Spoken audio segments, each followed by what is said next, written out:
Selamat datang kembali di pembelajaran kimia. Kali ini kita akan membahas tentang segala sesuatu yang berlebihan. Misalnya pada gambar ini, kalian pernah melakukan ini? Mukbang atau makan berlebihan ternyata memiliki dampak buruk terhadap kesehatan.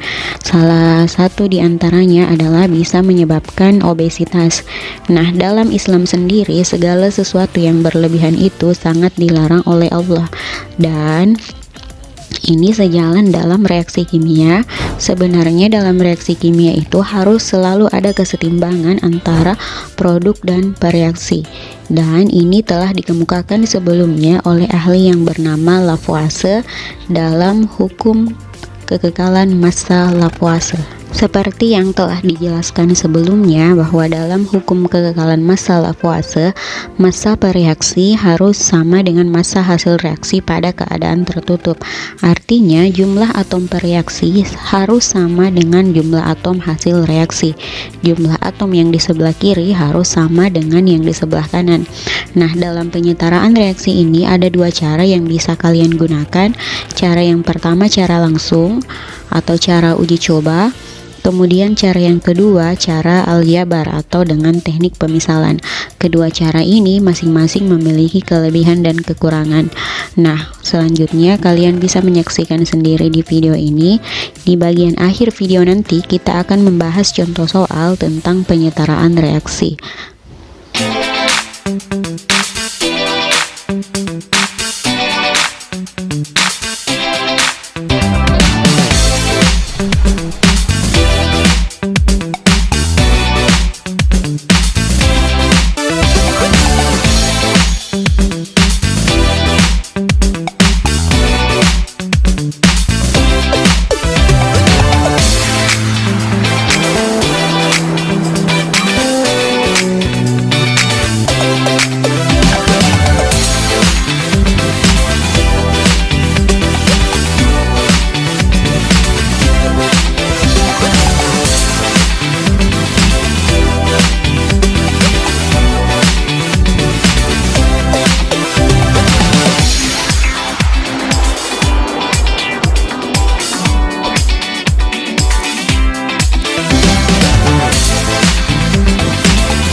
Contoh soal dan pembahasan. Sebelum menyelesaikan soal, kalian wajib menguasai materi tentang tata nama senyawa kimia dan bagaimana cara menuliskan persamaan reaksi kimia yang baik dan benar. Nah, kita kembali ke soal. Soal ini akan diselesaikan dengan dua cara. Nah, cara yang pertama atau cara langsung, kita harus menuliskan persamaan kerangka reaksinya dulu karena soalnya berbentuk kalimat reaksi. Di sini tertulis gas propana bereaksi dengan gas oksigen menghasilkan gas karbon dioksida dan uap air. Nah, kemudian kita tuliskan kerangkanya C3H8 gas tambah O2 gas tanda panah CO2 gas tambah H2O juga dalam bentuk gas karena dia menyatakan uap air. Kemudian setarakan jumlah atom C-nya. Kita lihat di bagian depan atau di bagian kiri ada 3 atom C, sedangkan di bagian belakang pada CO2 C-nya cuma 1. Nah, kita setarakan dengan melihat KPK-nya. KPK 3 dan 1 adalah 3, sehingga yang di sebelah kiri tidak perlu kita kali karena jumlahnya sudah 3, sedangkan yang di sebelah kanan harus dikali 3 karena jumlahnya 1. Setelah dikalikan, 3 ini menjadi koefisien, diletakkan di depan, bukan indeks. Karena jika menjadi indeks, maka akan membentuk senyawa baru atau rumus kimia baru. Kemudian kita setarakan jumlah atom H-nya. Di sini terserah kalian mau menyetarakan H-nya dulu atau O-nya dulu. Nah, di sini kita urutkan, kita setarakan dulu atom H-nya. Di bagian depan pada C3H8 jumlah H-nya ada 8, sedangkan di bagian belakang di H2O jumlah H-nya ada 2, sehingga KPK-nya 8 dan 2 itu adalah 8. Maka di bagian kiri yang C3H8 tidak perlu kita kali karena sudah 8, sedangkan yang di sebelah kanan karena jumlahnya masih 2 harus kita kalikan dengan 4, sehingga diperoleh 4H2O. Ingat, pengalih menjadi koefisien, bukan indeks. Nah, selanjutnya kita setarakan yang terakhir, atom O. Dalam reaksi ini hanya ada 3 atom atau unsur yang terlibat. Nah, kita setarakan atom O-nya. Di sebelah kiri atau di bagian depan, jumlah O hanya ada 2, yaitu pada O2, sedangkan di bagian belakang ada 2 senyawa yang mengandung O2. Pada CO2 jumlah O-nya ada 2, kemudian koefisiennya 3, berarti 2 dikali dengan 3 sama dengan 6. Sedangkan untuk di bagian belakang di H2O, 4H2O berarti jumlah O-nya 4 kali 1 sama dengan 4.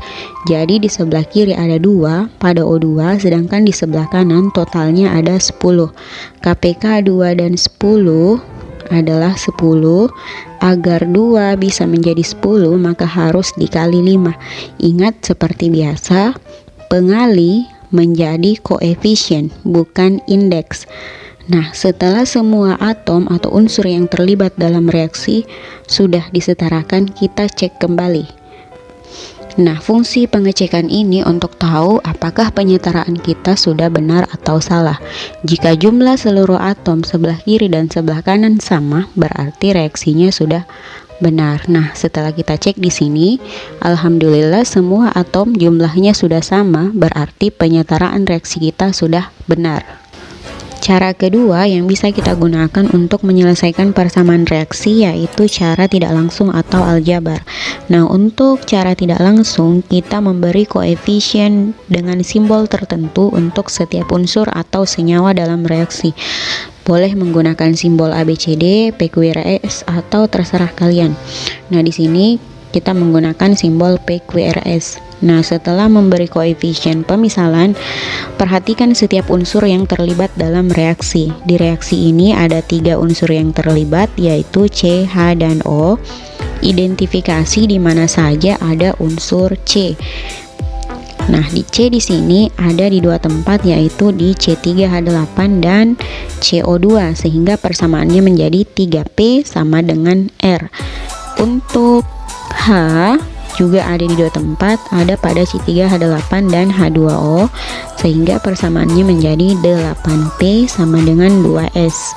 Untuk O ada di 3 tempat, ada pada O2, CO2, dan H2O, sehingga persamaannya menjadi 2Q sama dengan 2R tambah S.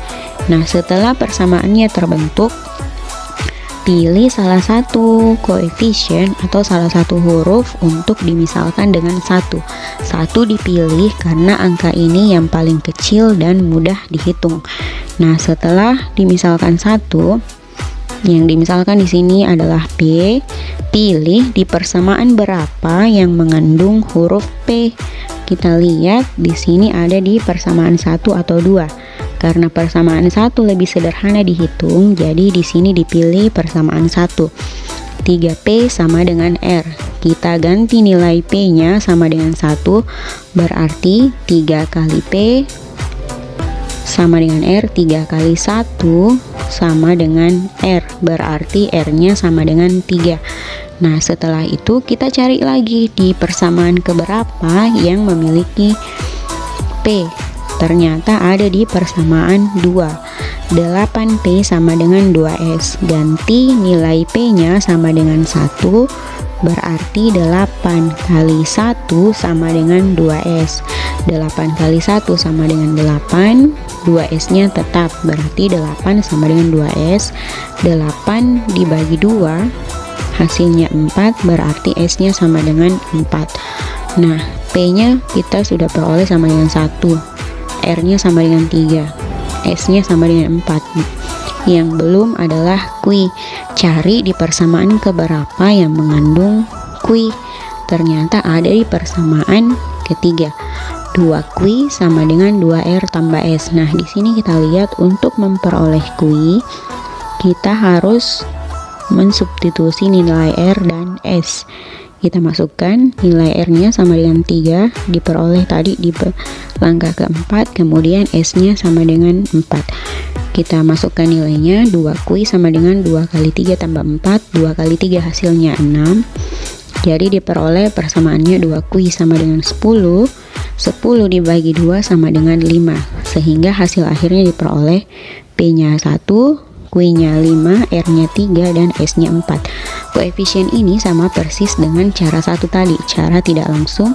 Nah, kemudian seperti pada cara satu tadi, kita cek jumlah setiap atom untuk mengetahui apakah cara ini sudah benar atau salah. Nah, setelah dicek, alhamdulillah sama seperti yang tadi, jumlah atom di sebelah kiri dan kanan sama, berarti persamaan reaksinya sudah setara dan sudah benar. Nah, itu tadi pembahasan materi kita tentang penyetaraan reaksi kimia. Agar kalian lebih memahami materi ini, tolong kerjakan latihan berikut.